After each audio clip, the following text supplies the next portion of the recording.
네, 시작하겠습니다. 안녕하세요. 네, 반갑습니다. 저는 메가로이어스에서 공법 그리고 헌법을 전임을 하고 있는 강성민 변호사입니다. 여기 1학년 분들도 꽤 계시고 그리고 시험을 지금 이제 다음 시험을 준비하시는 분들도 꽤 계신데 어쨌든 이 강의는 기본적으로 헌법 입문 강의이고요. 그래서 여러분들이 헌법에 대한 좀 기초적인 지식이 없는 상태다라는 전제 하에서 조금 상세하게 진행을 할 겁니다. 그래서 강의는 그렇게 진행이 될 거고요. 일단 교재 관련해서 제가 헌법엑기스 교재가 아직까지 안 나와서 오늘 제본을 다 받으셨죠. 그래서 제본으로 먼저 다 나눠드렸습니다. 그래서 지금 나눠드린 제본은 기본권론 부분이 들어가 있습니다. 기본권론 부분이 들어가 있고 아마 이 기본권 부분부터 우리가 강의를 진행을 할 건데 기본권이 끝날 때쯤에 아마 책이 나올 것 같아요. 그래서 이제 뒷부분에 우리 헌법재판론이나 통시구조론, 헌법총론 등은 이제 그때는 책을 구매하셔가지고 보시면 되겠습니다.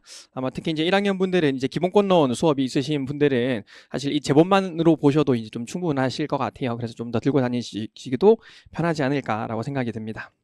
작년에 헌법엑기스 초판이 나왔었는데 엄청 두꺼웠어요. 엄청 두꺼웠는데 올해는 좀 줄이려고 좀 애를 많이 썼습니다. 그리고 또 이 책의 특징 중에 하나는 해당 파트마다 그 변호사 시험과 그 다음에 최근 사법 시험, 최근 한 4개년 사법 시험, 그리고 모의 시험, 우리 역대 변호사 시험 모의 시험에 문제들이 다 요약해서 들어가 있어요. 그래서 여러분들이 해당 쟁점을 보실 때 좀 강약 조절이 가능하실 거고, 그리고 제가 이 판 개정하면서 제일 좀 중점을 뒀던 게 뭐냐면은 그 문장에 보시면은 뭐 변 2, 변 1, 그 다음에 4, 54 이런 식으로 체크가 다 되어 있을 거예요. 그래서 최근 사법 시험 5개년이랑 그 다음에 변호사 시험 8회 변호사 시험까지 반영을 해서 선택형에 기출되었던 지문들을 제가 전부 다 표시를 해뒀습니다. 그래서 아마 여러분들이 실제로도 이제 이 책만으로도 헌법 공부에 대해서 단권화가 되실 수 있을 거라고 생각을 하고 아마 한 2주 정도 뒤에 나올 헌법엑기스 핸드북 교재가 있는데 이제 그것까지 보시면은 여러분들이 좀 강약 조절하시는데도 좀 편하지 않을까라고 생각이 듭니다. 강의는 총 15회 진행이 될 거고요. 기본권론부터 진행을 합니다. 기본권론 한 8회 내지 9회 정도 진행을 할 거고, 그리고 헌법재판론, 통치구조론, 헌법총론을 약 2회 정도씩 진행을 할 거예요. 그런데 우리 헌법총론이랑 통치구조론 부분은 사실 그 변호사 시험을 준비하는 데 있어서 굉장히 계륵 같은 존재입니다. 계륵 같은 존재. 왜냐면은 거기서 륵을 빼면 안 되죠. 계륵 같은 존재입니다.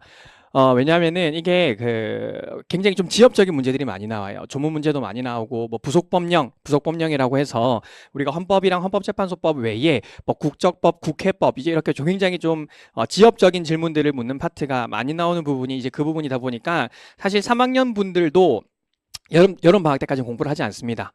심지어는 아예 공부를 하지 않기도 합니다. 그래서 사실 여러분들이 1학년 때 헌법총론이랑 통치구조론을 듣는 게 굉장히 좀 많이 버거울 수는 있어요. 그래서 이 강의를 진행할 때는 여러분들한테 뭐 부속법령의 세세한 내용까지 제가 설명드리진 않을 거고, 일단은 기본적으로 이게 뭐 학교 시험에서나 혹은 변호사 시험에서 케이스가 나왔을 때 대비할 수 있을 정도로 제가 설명을 드릴 거고, 그 외에 좀 부속법령 중에서도 좀 반드시 알아놔야 될 중요한 사항들은 간단하게 설명을 드릴 건데, 여러분들이 법조문 나중에 배우실 뭐 국회법이나 이런 것들을 법조문 하나하나까지 정확하게 외우실 필요는 없습니다. 어쨌든 제가 다 강약 조절을 해드릴 거니까 그런 부분들은 걱정은 안 하셔도 될 것 같습니다.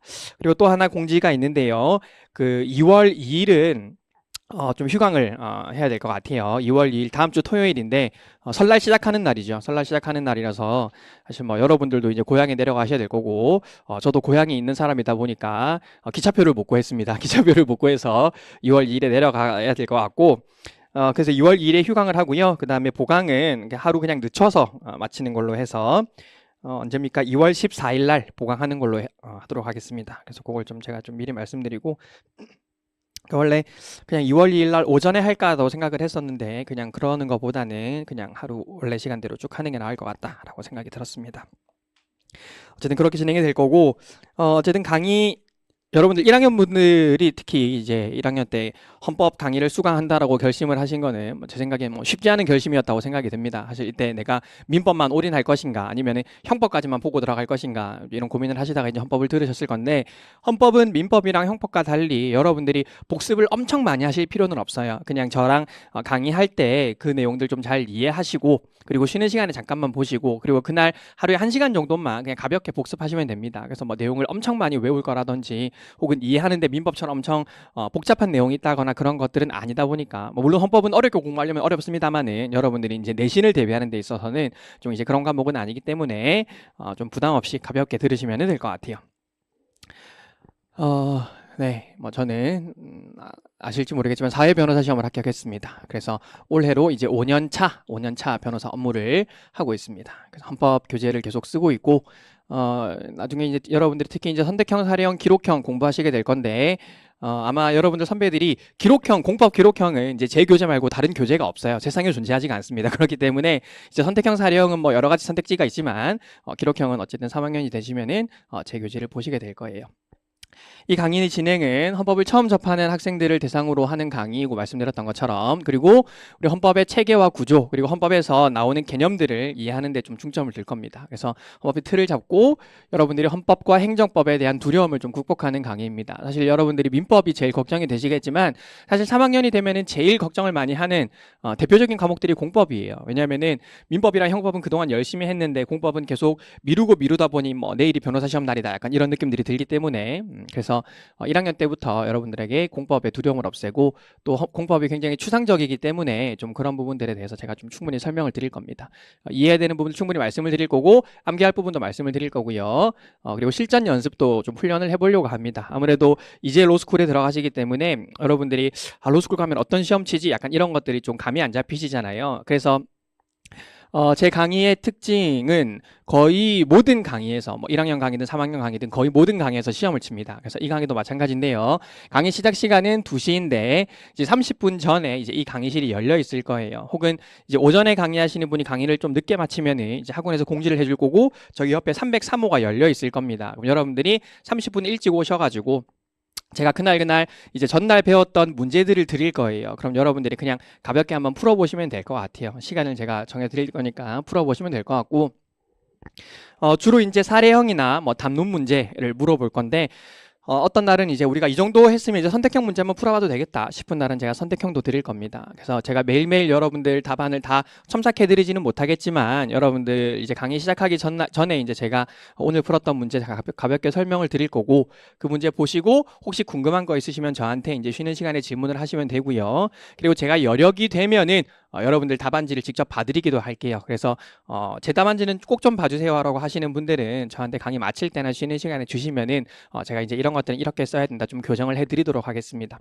사실 우리가 이 법 공부가 제일 크게 여러분들이 이제 공부를 잘할 수 있는 방법, 혹은 공부를 못하는 방법이 두 가지가 있는데, 하나가 이제 시간을 늘리는 거죠. 사실 이 복공부는 정말로 이 엉덩이 싸움이기 때문에 내가 얼만큼 이 공부에 투자를 했느냐가 굉장히 당락을 크게 좌우하게 됩니다. 그래서 시간을 많이 쓰셔야 되고, 두 번째는 방향을 잘 설정을 해야 되는 건 거죠.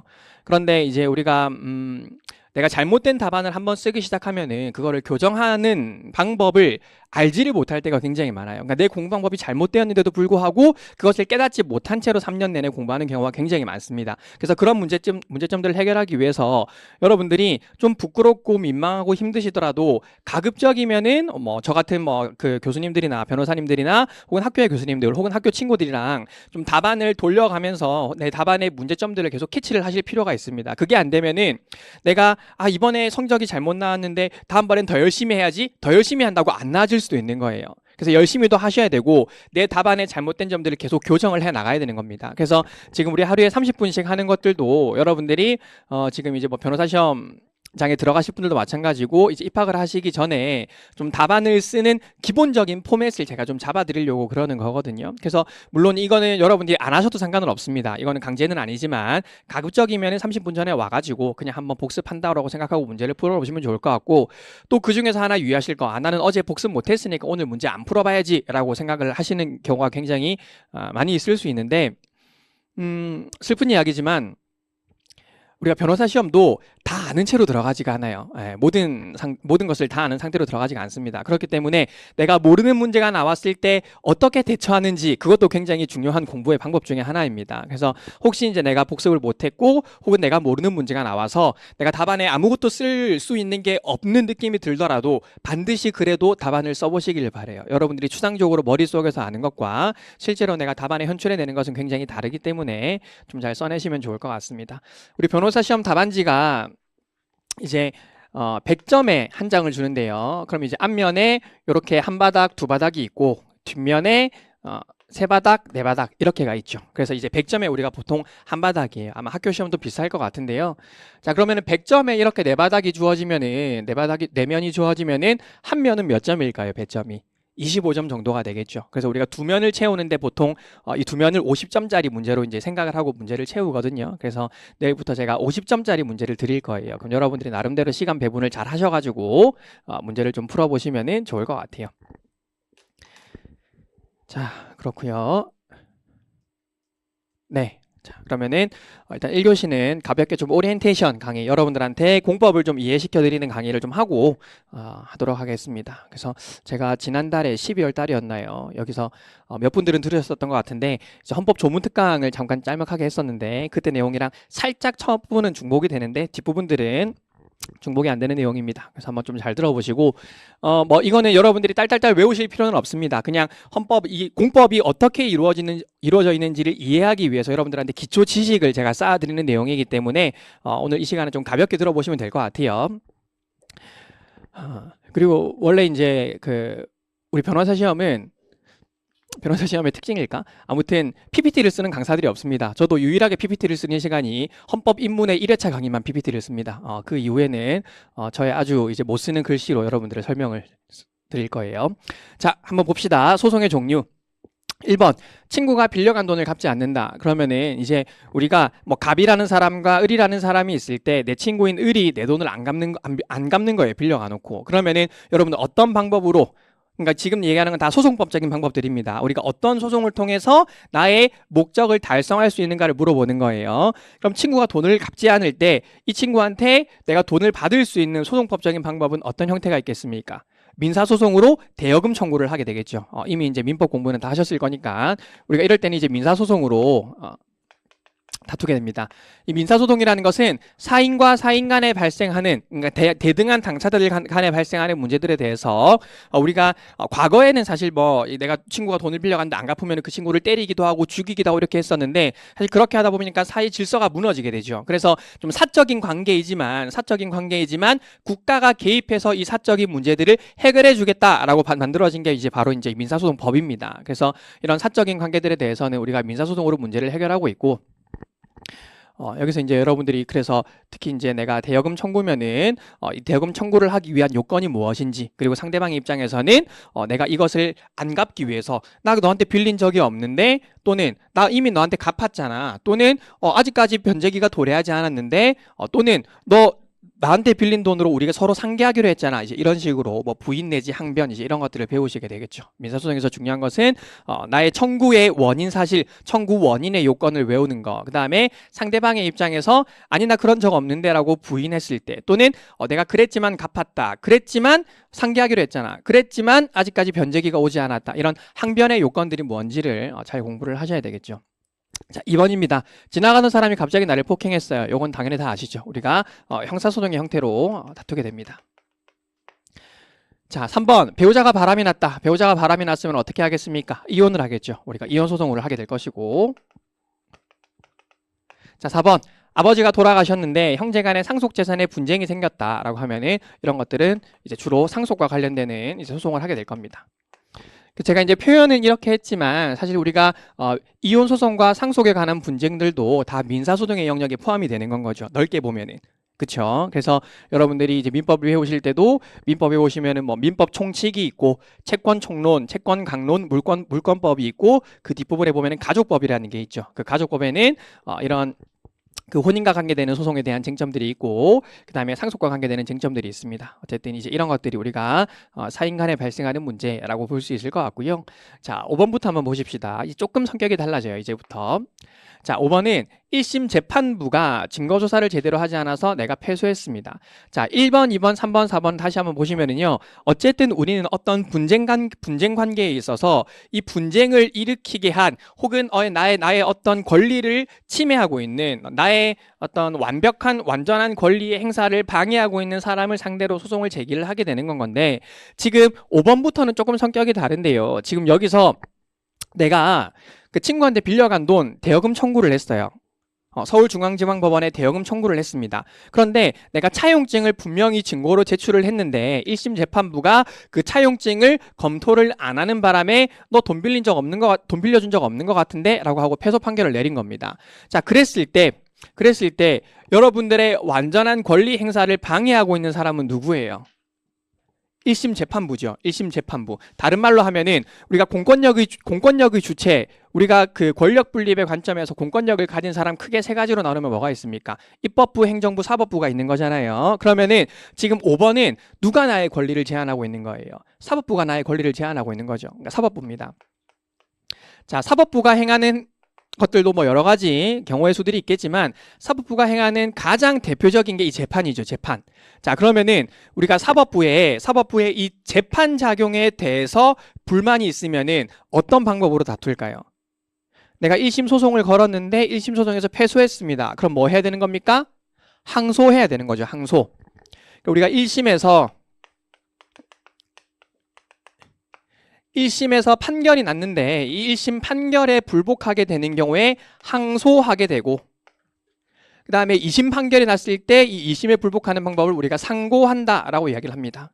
그리고 이거 두 가지를 합쳐가지고 상소다라는 표현을 하게 되는 건 거죠. 그래서 그냥 상소했다라는 표현은 뭐 1심에서 2심으로 넘어갔을 수도 있고 2심에서 3심으로 넘어갔을 수도 있어요. 그런데 이제 1심에서 2심으로 넘어가는 것만을 의미하는 것은 항소, 2심에서 3심으로 넘어가는 것만을 얘기하는 것은 상고라고 얘기를 합니다. 여러분들 안 더우세요? 저만 더워요? 네, 분명히 어제 덥지 않게 해달라고 메일을 보내놨었는데 자, 어쨌든 우리가 이 사법부의 재판 작용에 대해서 불복하는 방법은 상소를 통해서 다투게 됩니다. 근데 이런 경우도 있을 수가 있습니다. 예를 들어서 3심에서 또 판결이 선고가 되었어요. 3심 판결이 선고되면 더 이상 원래 다툴 수 있는 방법이 없죠. 우리가 이럴 때 확정이 된다라고 이야기를 합니다. 확정. 판결이 확정이 된다. 이건 이제 민사소송법 시간에 배우실 거예요. 판결이 확정이 된다라고 하는데 우리가 선고라는 개념과 확정이라는 개념은 달라요. 그 선고라는 개념은 1심에서 그래 피고는 원고에게 얼마를 지급하라라고 땅 때리는 게 선고죠. 그리고 거기에 대해서 우리가 불복을 할 수가 있습니다. 근데 불복을 할 수 있는 상태에 놓여져 있다라는 것은 아직까지 확정이 되지 않았다라는 거예요. 확정이 되지 않았기 때문에 불복할 수 있는 겁니다. 그러면은 1심 판결이 선고되면은 이제 1심 판결문을 받게 되겠죠. 1심 판결문을 받으면은 나는 언제까지 항소할 수 있을까요? 민사소송은 14일 안에 항소를 해야 되고 형사소송은 판결을 선고받고 7일 안에 항소를 해야 됩니다. 그런데 그 기간 안에 항소를 하지 않으면은 항소기간이 도가되어 버리죠. 더 이상 항소를 할 수 없습니다. 더 이상 항소를 할 수 없을 때 판결이 확정된다라고 표현을 하는 건 거죠. 마찬가지로 3심에서도 이게 뭐 파기환송이 되어가지고 다시 2심으로 돌아가면 모르겠는데 3심에서 너의 상고를 기각한다라고 하면은 3심은 더 이상 불복할 수 있는 방법이 없는 거잖아요. 그래서 3심은 상고를 기각한다라는 판결이 선고될 때 확정이 되어 버려요. 자, 그러면은 판결이 확정되어 버렸어요. 확정되어 버렸는데 확정 이후에 어떤 뭐 중요한 사정 변경이 있었어. 중요한 사정 변경이 있었습니다. 예를 들어서 이게 내가 뭐 유죄 판결을 받았다고 해봅시다. 유죄 판결을 받았는데 간통이라고 한번 생각해 볼까요? 내가 간통죄로 유죄의 확정 판결을 받았는데 유죄 확정 판결 받고 나서 그 다음날 간통죄가 위헌이 선고된 거예요. 그 다음날 간통죄가 위헌이 선고된 겁니다. 자, 그런데 나는 지금 유죄 확정 판결 받았으니까 지금 나는 이제 징역형을 살아야 되는 건 거잖아요. 그런데 간통죄가 폐지가 되었네, 위헌이 선고가 되었네. 그러면은 나는 이 확정 판결에 대해서는 뭘로 다툴 수가 있을까요? 재작년에 엄청 유행했던, 뭐 유행까지 아니었을까? 영화 제목에도 있었습니다. 재심이라는 절차로 다투는 거예요. 재심이라는 절차로. 확정 판결은 재심이라는 절차로 다툽니다. 그래서 나중에 여러분들이 민사소송법 배우실 때 막 이런 표현들이 나옵니다. 확정 전에는 상소, 확정 후에는 재심으로 다툰다. 이제 이런 표현들이 등장을 하게 되거든요. 자, 어쨌든 제가 지금 계속 말씀드리는 것은 우리가 공권력의 주체 중에서 사법부의 이 재판 작용을 다투는 방법들은 주로 그 재판을 다투는 재판의 형태로 다투게 되는 거예요. 항소한다거나 상고한다거나 혹은 확정 판결에 대해서는 재심을 청구한다거나 뭐 그 외에 판결보다 이제 낮은 단계의 결정이라는 게 있습니다. 내가 이 재판관 바꿔주세요라고 하는 재척 신청, 기피 신청, 이제 기피 신청을 하게 되면은 이 재판관을 기피할 건지 말 건지를 결정을 하게 되는 것이고, 어쨌든 이 판결의 여러 가지 소송 절차 중에서 여러 가지 결정들을 하게 되는데, 이거는 판결이랑은 달라요. 그 결정에 대해서 불복할 수 있는 방법들은 또 항고라는 게 있어요. 항고. 이제 그건 나중에 또 다시 배우실 겁니다. 어쨌든 제가 여기서 여러분들한테 말씀드리고 싶은 건 사법부의 일반적인 재판 작용에 대해서 우리가 원칙적으로 다투는 방법은 그 재판에 대한 불복의 방법으로 다툰다라는 겁니다. 자, 6번 한번 보시죠. 운전면허 정지 처벌을 받았어요. 내가 음주운전을 했건 혹은 무면허 운전이면 정지 처벌을 받을 수 없죠. 음주를 했건 어쨌든 도로 위에서 교통상의 장애가 발생하는 그런 행위를 해서 운전면허 정지 처분을 받았습니다. 자, 이 운전면허 정지 처분은 공권력의 주체, 입법부, 행정부, 사법부 중에서 누가 하는 걸까요? 행정부가 하는 거겠죠. 경찰청의 소속이 행정부에 있는 거니까 행정청에서 하는 겁니다. 그러면은 이 운전면허 정지 처분에 대해서 내가 불복하고 싶다라고 하면 어떤 방법으로 다투게 될까요? 나중에 배우실 행정소송이라는 게 있습니다. 우리가 행정청의 처분에 대해서 불복하는 방법은 아예 이제 행정소송이라는 형태가 따로 만들어져 있습니다. 우리 서울에는 저기 양재역에 가시면 서울행정법원이 있죠. 양재역에 서울행정법원이랑 서울가정법원이 있습니다. 그래서 주로 이제 이혼 상속소송은 가정법원에 하게 되는 것이고, 행정소송은 이 서울행정법원에서만 제기할 수 있도록 되어 있는 거예요. 자, 어쨌든 우리가 행정청의 처분에 대해서는 행정소송을 제기를 할 수가 있는데, 원칙적으로는 그렇습니다. 원칙적으로는 그렇고 좀 세부적인 이야기는 나중에 하도록 하겠습니다. 자, 그럼 7번 한번 보시죠. 간통죄를 규정한 형법 조항이 내 사생활을 침해한다. 간통죄 지금 이미 위헌 결정이 났지만, 간통죄가 위헌 결정이 나기 전에 이제 이 간통죄 자체가 나의 기본권을 침해하는 것 같다라고 생각을 하는 거예요. 이거는 누가 나의 권리를 제한하고 있는 겁니까? 입법부의 법률이죠. 입법부가 만든 법률이 제한을 하고 있는 겁니다. 자, 사법부가 뭔가 잘못했을 때는 우리가 재판으로 다투는 것이고, 행정부가 무언가 나한테 불이익한 처우를 했을 때는 우리가 행정소송으로 다투는데, 입법부가 어떤 잘못된 법률을 만들어서 나의 권리를 제한하고 있다면 우리가 다툴 수 있는 방법이 뭐가 있을까요? 민사소송, 형사소송, 행정소송, 가처소송의 방법 중에서 뭐가 있을까요? 없죠. 없습니다. 없기 때문에 우리가 민사소송, 형사소송, 가사소송, 행정소송의 형태로 다툴 수 있는 방법이 없기 때문에 최후의 권리 구제 수단으로서 헌법소원이라는 형태로 다투게 되는 거예요. 자, 이거는 헌법소원입니다. 넓게 보면 이제 헌법소송의 한 형태이고, 일단은 쉽게 그냥 헌법소송이라고 하겠습니다. 헌법소송. 이제 입법부의 작용에 대해서는 사실 원칙적으로 다툴 수 있는 방법이 없기 때문에 우리가 헌법소송의 방법으로 다투게 되는 건 거죠. 자, 마지막 8번입니다. 아까 제가 했던 이야기랑 비슷한 건데, 간통죄가 위헌 결정이 났어요. 위헌 결정이 났습니다. 아까 이때처럼 내가 유죄 확정 판결을 받았는데 이제 그 다음날 위헌 결정이 난 거예요. 위헌 결정이 났습니다. 자, 위헌 결정이 나서 내가 재심을 청구했겠죠. 맞습니까? 그러니까 이 확정된 재판에 대해서 다툴 수 있는 방법은 재심밖에 없으니까 이제 재심을 청구했습니다. 그런데 재심을 청구했는데 이 재심 재판부가 너는 그래도 간통을 한 나쁜 놈이야 라고 해가지고 재심 청구를 기각하는 판결을 내린 거예요. 기각 판결을 내렸습니다. 자, 그러면은 여기에 대해서는 뭘로 다퉈야 될까요? 지금 결국 나의 권리를 제한하고 있는 것은 이 재심 청구 기각 판결이에요. 간통죄가 없어졌는데도 불구하고 내 유죄 판결이 없어지도록 재판부가 바꿔야 되는데 그것을 바꿔주지 않은 건 거죠. 그래서 우리가 원칙적으로는 사법부에 대해서 불복하는 방법은 재판을 통해서 불복한다라고 말씀을 드렸는데, 우리 현행 형사소송법이나 이런 규정들을 보면은 항소할 수 있고 상고할 수 있고 재심 청구할 수 있다라고 되어 있는데, 이 재심 청구 기각 판결에 대해서 형사소송법적으로 다툴 수 있는 방법이 전혀 없는 겁니다. 그런데 어때요? 지금 나의 어떤 권리를 침해하고는 있죠. 맞습니까? 적용하면 안 되는 법률을 적용해서 간통죄 규정을 적용을 해서 내 재심 청구를 기각했으니까 나의 권리를 침해하고 있는 건 거잖아요. 그럼 이렇게 나의 권리를 침해하고 있을 때 우리가 다툴 수 있는 방법, 아무것도 전혀 다툴 수 있는 방법이 없을 때 최후의 권리 구제 수단으로서 헌법소송을 제기할 수가 있는 거예요. 이해되십니까? 그러니까 나중에 이건 헌법재판론 때 다시 한번 볼 건데, 결론적으로 얘기하면 그래요. 우리가 공권력의 주체는 입법부, 행정부, 사법부가 있는데 사법부의 작용은 주로 이제 재판으로 다투고 입법부의 그 행정부의 작용에 대해서는 특정한 경우에 행정소송으로 다투고 입법부는 다툴 수 있는 방법이 없으니까 우리가 이제 헌법소원으로 다투는데 그 외에 사법부와 행정부의 행위라고 하더라도 현행법상 다툴 수 있는 방법이 없을 때는 우리가 최후의 권리구제 수단으로서 헌법소원을 제기할 수가 있도록 설계가 되어 있습니다. 그래서 우리가 헌법소송을 최후의 권리구제 수단이다, 이렇게 표현을 쓰고 있는 건 거죠. 자, 일단은 헌법의 의미, 이건 헌법 총론 시간에 배울 건데 간단하게만 좀 이야기를 해볼게요. 자, 우리가 헌법이라고 얘기를 했을 때는 이 헌법은 일반적으로 이렇게 얘기를 합니다. 국가의 통치 조직과 통치 작용의 기본 원리 및 국민의 기본권을 보장하는 근본 규범이라고 얘기를 하고 있어요. 자, 이거를 두 가지로 나눠보면 여기서 나눌 수가 있습니다. 외우실 필요는 없습니다. 자, 헌법은 크게 두 가지로 구성이 되어 있는데 첫 번째는 국가의 통치 조직과 통치 작용의 기본 원리를 규정을 하고 있어요. 자, 우리나라는 대통령제입니까? 의원 내각제입니까? 대통령제죠. 왜 그렇습니까? 헌법에서 그렇게 규정하고 있으니까. 우리나라는 민주주의 국가죠. 왜 그렇습니까? 헌법에서 그렇게 규정을 하고 있으니까. 그래서 헌법에서는 우리 국가를 어떻게 통치하고 그 통치 기구의 구성을 어떻게 하고 통치 작용을 어떻게 할지를 결정을 하고 있는 거예요.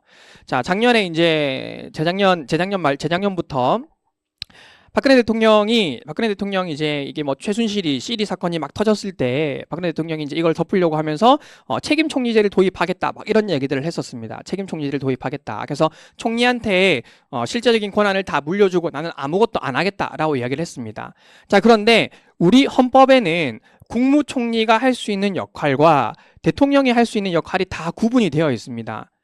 그런데 사실 뭐 책임 총리라는 게 뭐 어떻게 접근하냐에 따라서 좀 다를 수 있겠지만은 실제로 대통령이 꼭두각시 노릇만 하고 총리한테 모든 권한을 일임하는 형태가 우리 헌법상 허용될 수 있을까요? 그렇지 않다라는 거예요. 그런 것들은 의원 내각제적인 요소인 거죠. 그러니까 총리한테 다 권한을 주는 거. 일본 한번 생각해 보실래요? 우리가 일본을 이제 의원 내각제라고 하는데 이제 의원 내각제가 뭐냐면은 그러니까 대통령제는 이제 대통령이 킹왕짱이 되는 거죠. 의원 내각제는 총리가 킹왕짱이 되는 거예요. 그러니까 의원 내각제 국가에도 대통령 같은 사람이 있을 수는 있습니다. 일본에는 누가 있어요? 일왕이 있어요. 일왕. 상징적인 존재로 일왕이 존재합니다. 그런데 일본에서 이 일왕이라는 사람이 국가를 통치하지는 않죠. 그러니까 상징적인 존재로 존재만 할 뿐이지 실제로 이 행정부의 가장 중요한 수반이라고 할 수 있는 사람은 아베 총리잖아요. 아베 총리입니다. 그래서 이제 이런 국가를 우리가 의원 내각제라고 하는데 반대로 우리나라 같은 경우는 대통령제이기 때문에 대통령이 킹왕짱이고 국무총리는 우리 헌법의 표현에 따르면은 쩌리짱이라고 얘기를 하고 있어요. 그러니까 얘는 사실 아무런 독자적인 권한을 가지지 못한다라고 표현을 하고 있습니다. 그런데도 불구하고 국무총리에게 권한을 다 준다, 대통령에게 권한을 다 준다, 이거는 헌법을 개정해야 되는 문제인 거예요. 자, 두 번째로 뭐 우리나라의 수도가 어디냐 이런 것들도 헌법 사항인 거죠. 우리나라의 수도가 어디냐 이런 것도 헌법 사항인 거고 입법부, 행정부, 사법부의 권한을 어떻게 나누어 가질 것이냐, 선관위는 어떻게 구성할 것이냐 이런 것들도 다 헌법에서 규정을 해야 되는 사항입니다. 그래서 우리 헌법에는 첫 번째로 통치 조직과 통치 작용의 기본 원리를 규정을 하고 있죠. 그러니까 여기 이제 우리 헌법편으로는 헌법 총론 통치 구조론에서 배우는 내용이에요. 그리고 두 번째가 이제 국민의 기본권을 규정을 하고 있습니다. 기본권론에서 배우시는 내용들. 그래서 국가의 통치와 기본권에 관한 이야기가 담긴 게 헌법인 겁니다. 이게 이제 기본적으로 전 세계적으로 헌법이라고 했을 때 이 통치의 구성과 원리와 기본권이 담긴 것을 우리가 헌법이라고 얘기를 해요. 자, 외우실 필요 없습니다. 자, 형식적 의미의 헌법과 실질적 의미의 헌법. 아마 민법 시간에 다 배우셨을 건데 우리가 형식적 의미의 헌법이다라고 하면은 쉽게 얘기하면은 그냥 헌법 전이에요. 형식적 의미의 민법이다. 그러면 민법 전을 의미하는 건 거죠. 그러니까 우리 헌법 130조까지 규정이 되어 있는 우리 헌법 전에 담겨 있는 내용들을 우리가 형식적 의미의 헌법이라고 얘기를 합니다. 자, 다른 말로 하면은 무슨 말이냐면은 우리가 기본적으로 헌법의 개념을 잡았을 때는 통치 조직과 통치 자주경의 기본 원리, 국민의 기본권이다라고 얘기를 했는데 얘들과 상관없더라도 국가의 통치 작용이나 국민의 기본권과 상관이 없더라도 헌법 전에 담겨 있으면 걔는 형식적 의미의 헌법이에요. 자, 스위스 같은 나라에 보면은 헌법에 뭐라고 되어 있냐면은 그 가축을 도축할 때는 얘를 산채로 도축하면 안 된다라는 도축 조항이 들어가 있습니다.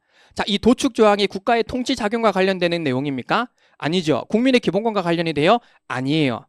그렇죠? 그렇지만 얘는 헌법에 규정이 되어 있는 것이기 때문에 스위스의 가축 도축 조항은 형식적 의미의 헌법에는 해당한다라는 거예요.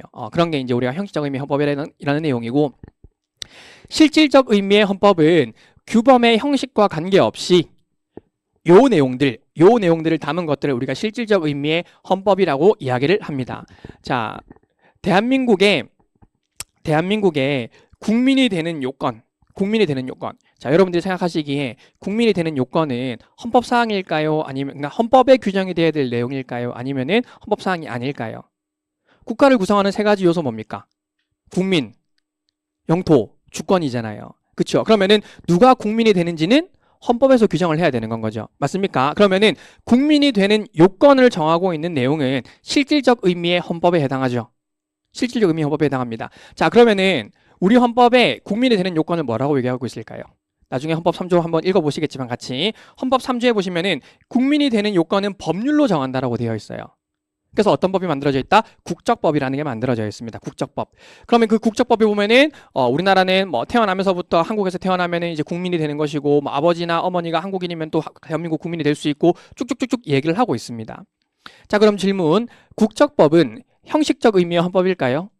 아니에요. 아닙니다. 그런데 국적법은 실질적 의미의 헌법에는 해당할 수 있습니다. 그렇기 때문에 우리가 실질적 의미의 헌법에 해당하는 국적법, 국회법 이런 것들을 부속 법령이라고 해서 헌법 시간에 배우는 거예요.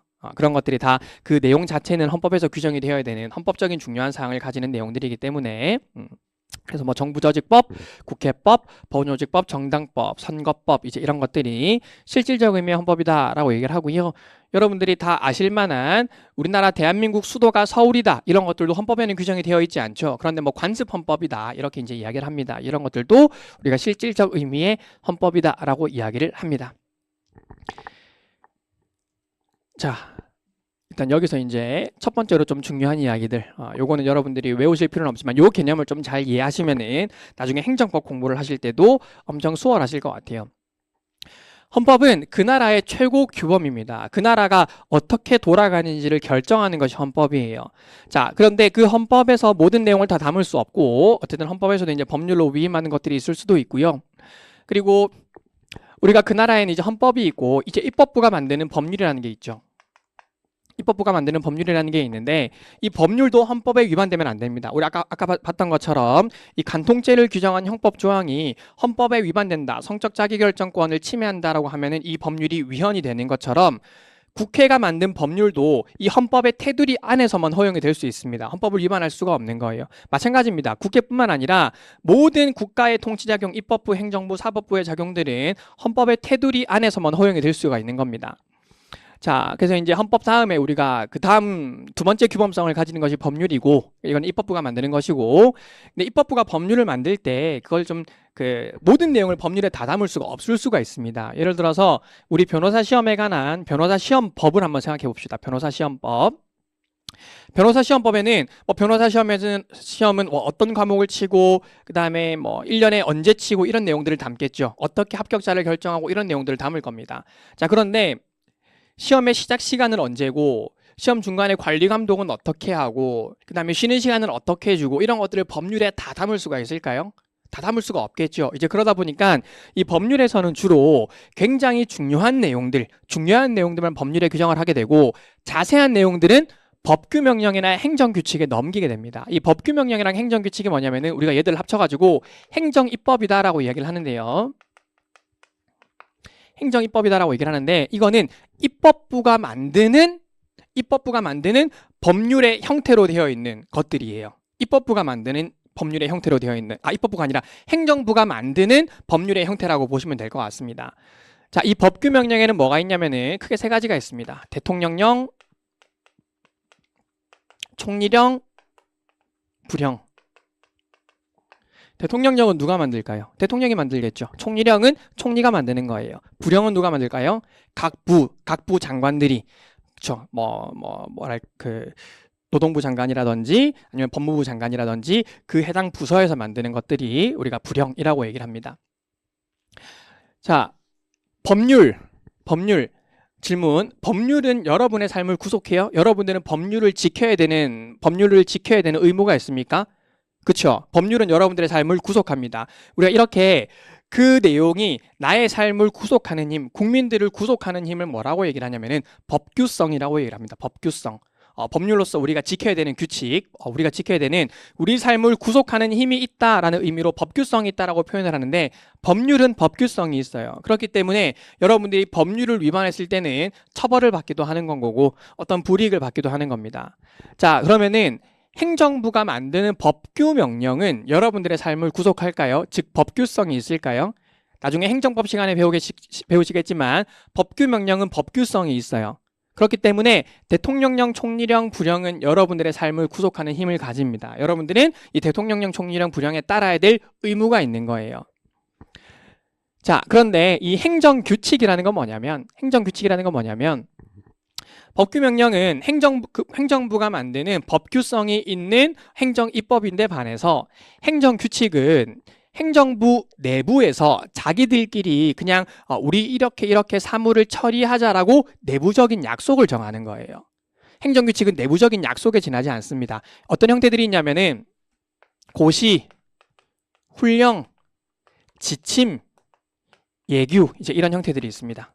이런 것들을 우리가 행정규칙이다라고 얘기를 하는데 자 그러면 제가 방금 말씀드렸던 것처럼 이 행정규칙은 행정부 내부의 약속에 불과하기 때문에 우리들의 삶을 구속할까요? 구속하는 힘이 없어요. 전문적인 말로 바꾸면은 법규성이 없습니다. 행정규칙은 법규성이 없어요. 그렇기 때문에 원칙적으로 국민들의 기본권을 제한할 가능성도 없어요. 우리랑은 아예 상관이 없는 거야. 그러니까 지네들이 어떻게 사무를 처리할지 그냥 약속을 정한 것에 불과한 거예요. 여기 지금 301호에서 강의하고 있는데 301호에서 어떤 약속을 정했다고 해서 우리 302호한테까지 영향을 미치지는 않잖아요. 이제 그런 것처럼 이 행정규칙이라는 것은 지네들 내부의 약속에 불과하다. 법규성이 없다라고 얘기를 합니다. 근데 실제로 여러분들이 문제를 읽으시다 보면은 이 대통령령은 뭐라고 나오냐면은 시행령이라고 나와요. 총리령, 부령은 시행규칙이라고 되어 있습니다.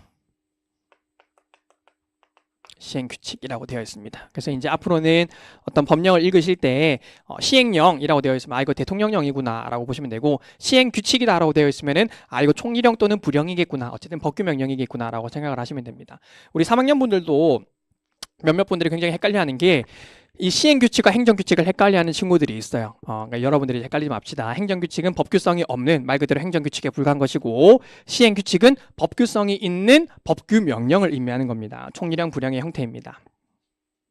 자, 어쨌든 그런데요. 우리가 헌법은 이 법률과 법규명령, 행정규칙에 대해서 니네들 다 헌법을 따라야 돼라고 하는 최고 규범성을 가지게 되는 겁니다. 어떤 법률이든 어떤 법규명령이든 어떤 행정규칙이든 헌법에 위반되면은 안 되는 겁니다. 자, 대한민국 헌법전의 구성을 보시면은요.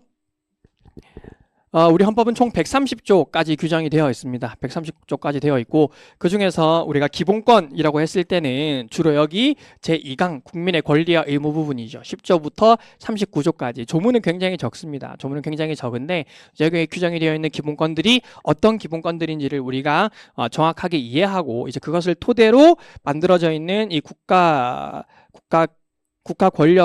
권력들이 이런 기본권들을 제한하고 있는, 침해하고 있는지를 검토를 하게 될 겁니다. 어쨌든 국민의 권리와 의무에서 기본권들을 배우실 거고 그 이외에는 이제 보시면은 국회, 3장의 국회가 있고 4장의 정부가 있고 5장의 법원이 있죠. 그러니까 3권 분립에 따라서 우리 공권력의 3대 주체가 있습니다. 국회, 정부, 법원. 그리고 정부에는 뭐 대통령, 국무총리, 국무위원, 국무회의, 행정각부, 감사원 이렇게 규정이 되어 있고요. 그 밑에 보시면은 이제 헌법재판소에서는 이제 우리 헌법재판소는 어떻게 구성이 되어 있고 어떤 것들을 관장하는지가 규정이 되어 있습니다. 그리고 그 밑에 선거관리, 그 나라에 있어서 뭐 대한민국도 마찬가지지만 다른 나라도 마찬가지고 특히 우리나라에 있어서는 더 중요한 의미를 갖는 이 선거, 그 국가에서 국민을 대표하는 대표자를 어떤 방식으로 뽑을지는 굉장히 중요한 문제죠. 특히 우리나라처럼 이런 부정선거에 아픈 역사가 있는 나라 같은 경우에는 이 선거 관리가 객관적이고 공정하게 될 수 있도록 헌법에서 규정을 해야 될 필요성이 있는 겁니다. 그렇기 때문에 우리 헌법에서는 이 선거 관리에 대해서 기본적인 사항들을 헌법에 규정을 하고 있습니다. 선거관리위원회는 어떻게 구성하고 선관위원장은 어떻게 뽑고 선관위원은 몇 명이고 그리고 자세한 사항은 어떤 법에서 만들 것인지 이런 내용들을 담고 있고요.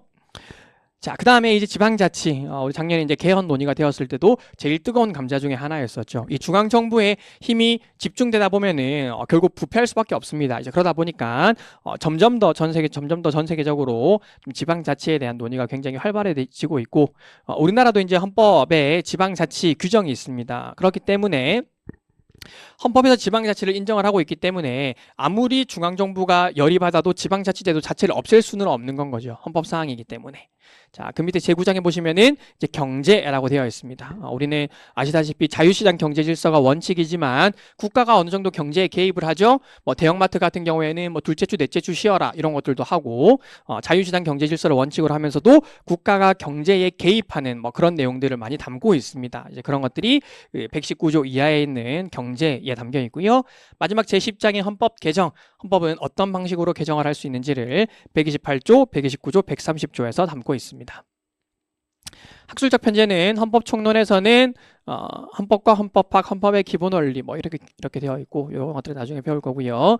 기본권에는 기본권 총론과 기본권 강론이 있습니다. 그래서 기본권 총론에서는 우리 모든 기본권들에 대해서 보편타당하게 적용되는 내용들을 배울 겁니다. 그래서 어떤 사람들이 기본권을 가질 수 있는 주체인지, 그리고 기본권은 국가한테만 효력이 있는 것인지 아니면은 사인한테도 효력을 가지는 것인지, 그리고 국가가 국민의 기본권을 보호해줘야 될 의무가 있는지, 그 외에 한 사람이 여러 가지 기본권을 가지고 있을 때, 한 사안에 대해서 여러 가지 기본권이 문제가 될 때 그 문제들을 어떻게 해결할지. 다음은 여러분들이 면접 준비하면서도 많이 보셨던 거, 갑의 흡연권과 을의 혐연권이 충돌할 때 이 기본권의 충돌을 어떻게 해결할 것인지, 이제 이런 것들 배우실 거고요.